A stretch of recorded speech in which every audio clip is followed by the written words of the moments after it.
नमस्कार दोस्तों, एजुकेशन 790 से मैं सुरेश यादव। दोस्तों देखिए, आज हम यूपीएससी में जो प्रश्न आते हैं और जहां भी जो जीएस का क्वेश्चन आता है, तो उसमें जो कुछ इंपॉर्टेंट प्रश्न है उसका हम सब यहाँ रिवीजन करेंगे। जैसे देखिए, याद देखेंगे। जैसे देखिए, पहला क्वेश्चन है 1 megabyte is equal to, 1 megabyte किसके बराबर होता है? तो यह होता है 1024 किलोबाइट के बराबर। किसके बराबर होता है? 1024 किलोबाइट के बराबर। तो इसको हम देखेंगे। देखिए, 1024 किलोबाइट बराबर होता है 1 मेगाबाइट। 1024 मेगाबाइट बराबर 1 गीगाबाइट। 1024 गीगाबाइट बराबर 1 टेराबाइट। और 1024 टेराबाइट बराबर 1 पेटाबाइट। और 1024 पेटाबाइट बराबर 1 एक्जाबाइट। तो इसमें देखिए, अब तक का जो सबसे बड़ा स्टोरेज है वह क्या है? 1 एक्जाबाइट।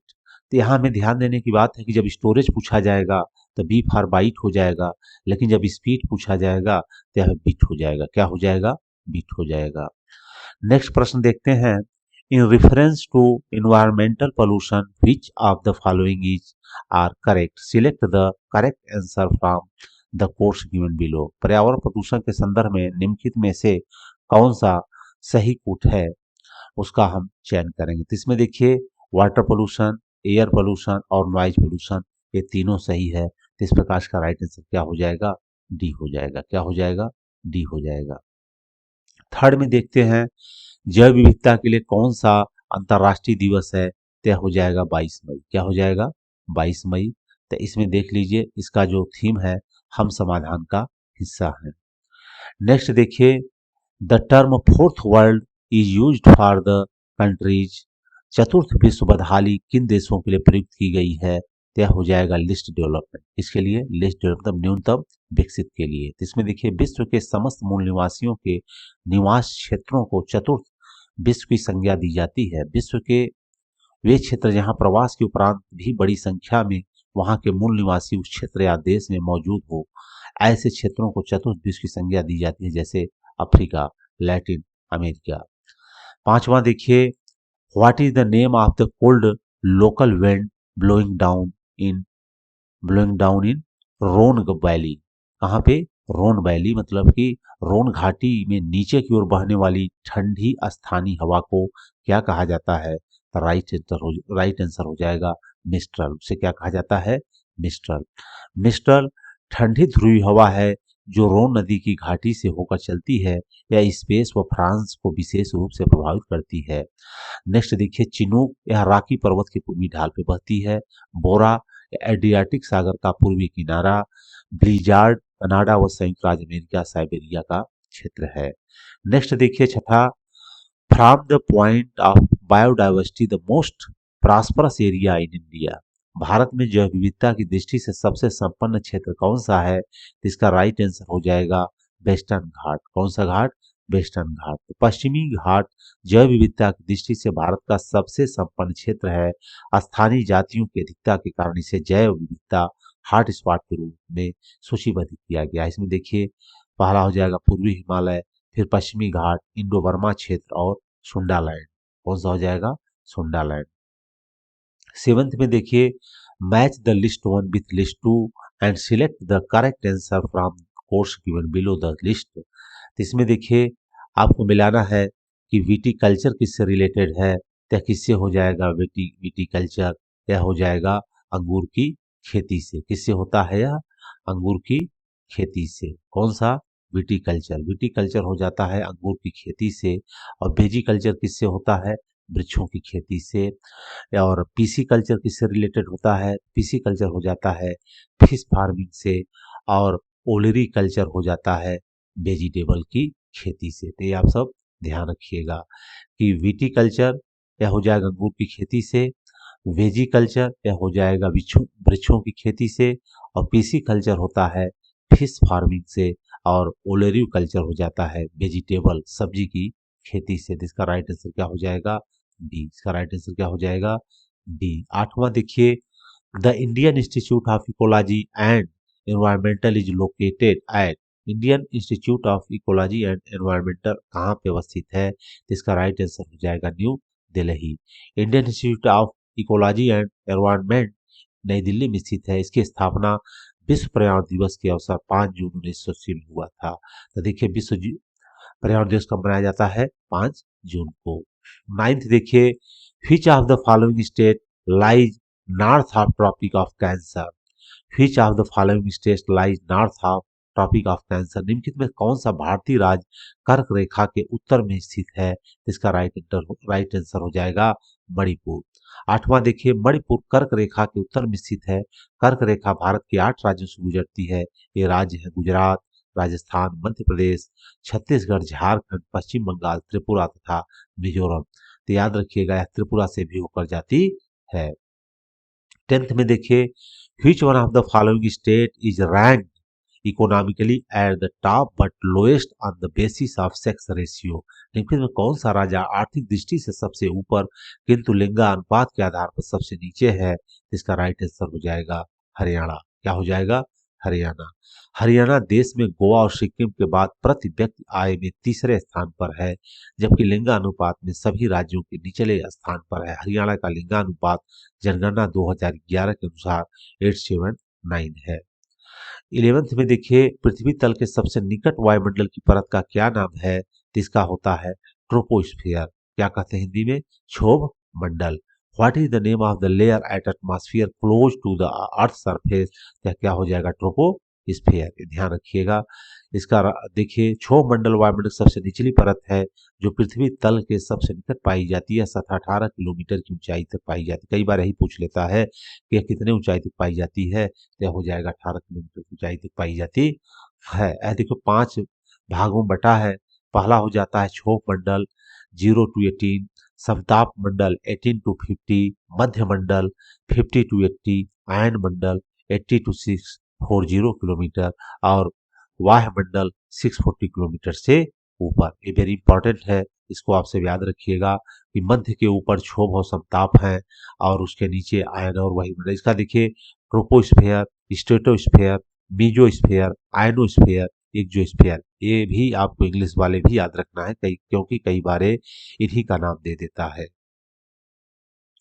नेक्स्ट देखिए, भारत सरकार के मंत्रालय के अनुसार कोविड-19 लॉकडाउन के कारण वित्तीय वर्ष 2020-21 के प्रथम तिमाही में भारत की सकल घरेलू उत्पाद में कितनी गिरावट आई थी? तो यह हो जाएगा -23.9%। -23.9% ये उस समय का करंट था। इसको हमें अभी का देखना पड़ेगा। 13वां देखिए, भारत के किस राज्य के बैंक विभेदित बैंक के रूप में स्थापित है? Which types of bank has been established in India as differential bank? तो इसका देखिए राइट आंसर हो जाएगा आपका C, only 1 and 2। Only 1 and 2 payment banks and small finance bank. भुगतान बैंक और लघु वित्त बैंक एक विशेष प्रकार के बैंक हैं जिन्हें कुछ सीमित बैंकिंग क्रियाकलापों की अनुमति है। इन्हें विभेदित बैंक के रूप में स्थापित किया जाता है। जैसे हम पेटीएम यूज करते हैं, यह सब क्या है? विभेदित विभेदित बैंक है। क्या है? विभेदित बैंक है। 14 में देखिए, how many times has financial emergency been declared in India so far? तो ये हो जाएगा कभी नहीं। अब तक कभी भी यहाँ पे फाइनेंशियल इमरजेंसी डिक्लेयर नहीं की गई है। लेकिन यह राष्ट्रीय आपात अनुच्छेद 352, राज्यों में आपात 356 और वित्तीय आपात 360।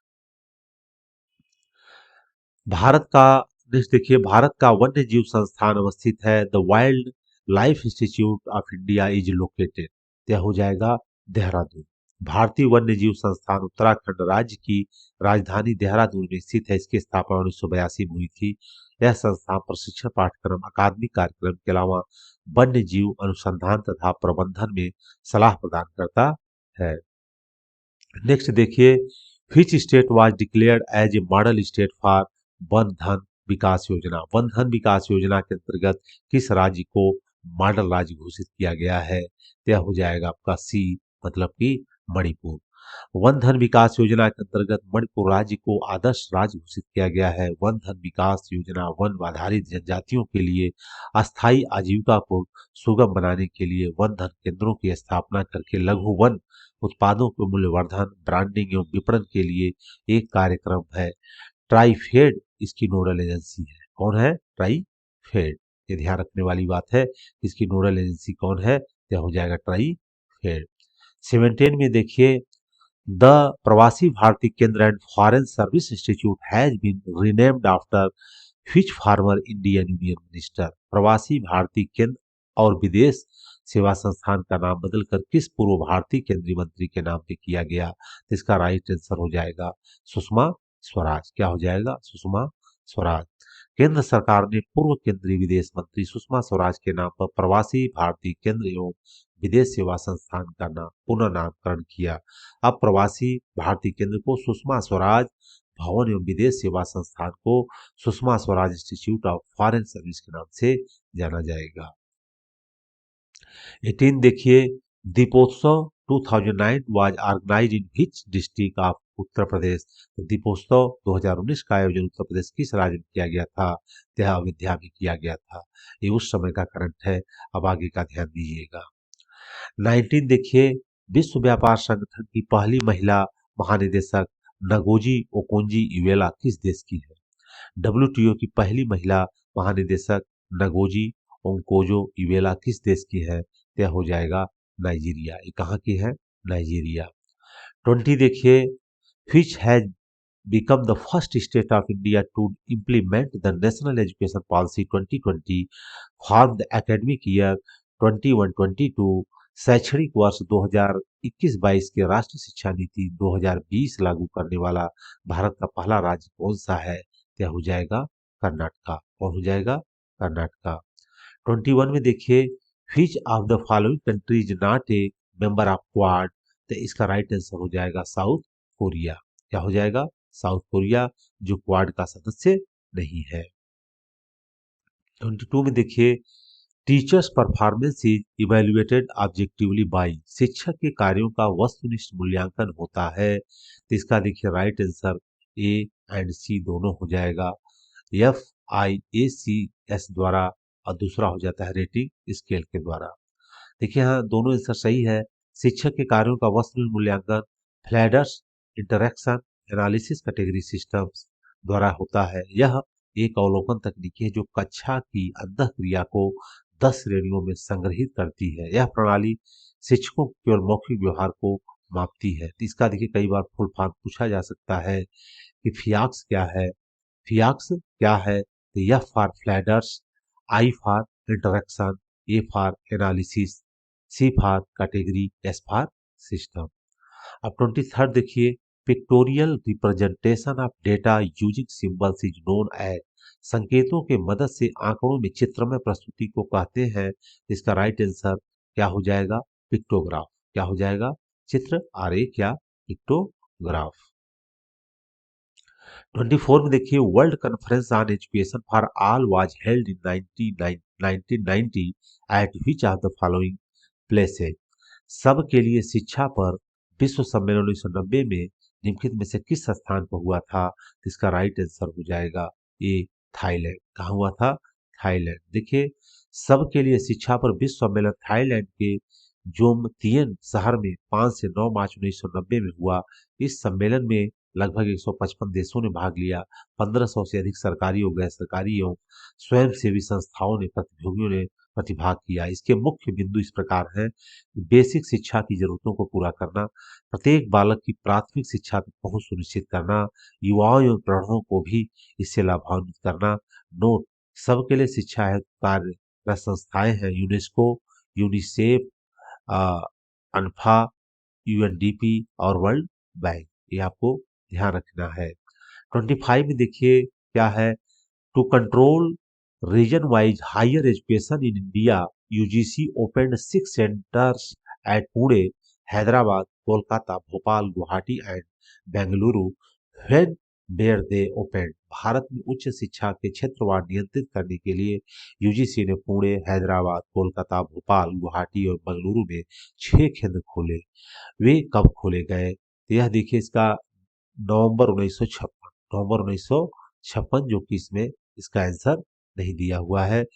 तो विश्वविद्यालय की अवधि 1956 के तहत सांविधिक निकाय के रूप में स्थापित हुआ, जिसका उद्देश्य संपूर्ण भारत में विश्वविद्यालयों की समन्वयक मानक को व्यवस्थित करना मुख्य था। UGC की 6 शाखाएं पुणे, हैदराबाद, कोलकाता, भोपाल, गुवाहाटी और बंगलौर में खोला गया है। UGC का मुख्यालय कहाँ पे है? नई दिल्ली में है, इसको याद रखिएगा। 26 में देखिए, in which of the following randomisation is not done, निम्नांकित में से किसमें यादृच्छिकरण नहीं किया गया।